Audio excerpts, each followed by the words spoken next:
നിങ്ങൾക്കറിയാവുമെന്ന് എനിക്കറിയില്ല. കോളിഫ്ലവർ വെച്ചിട്ട് chilli gobi ഉണ്ടാക്കിയിട്ടുണ്ടാവും, fry ഉണ്ടാക്കിയിട്ടുണ്ടാവും, അതേപോലെ തന്നെ ബജ്ജി ഉണ്ടാക്കിയിട്ടുണ്ടാവും. നിങ്ങൾ വന്നിട്ട് ചമ്മന്തി ഉണ്ടാക്കി നോക്കിയിട്ടുണ്ടോ? അപ്പോൾ നമുക്കൊന്ന് ഉണ്ടാക്കി നോക്കാം.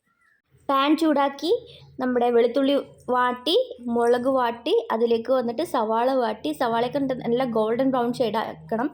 ഫുൾ വീഡിയോ ഉണ്ട്, ചാനലുണ്ട്, അതിൽ പോയി കണ്ടുനോക്കണം ഗൈസ്. പിന്നെ വന്നിട്ട് നമ്മുടെ കോളിഫ്ലവർ വാട്ടി, പിന്നെ വന്നിട്ട് ഉപ്പും മഞ്ഞൾപ്പൊടിയും വെള്ളം ഒഴിച്ചിട്ട് നന്നായി വേവിച്ചെടുത്ത് ഇതെല്ലാം വന്നിട്ട് നമ്മുടെ കല്ലിലിട്ട് നന്നായിട്ട് ചതച്ചെടുക്കുക.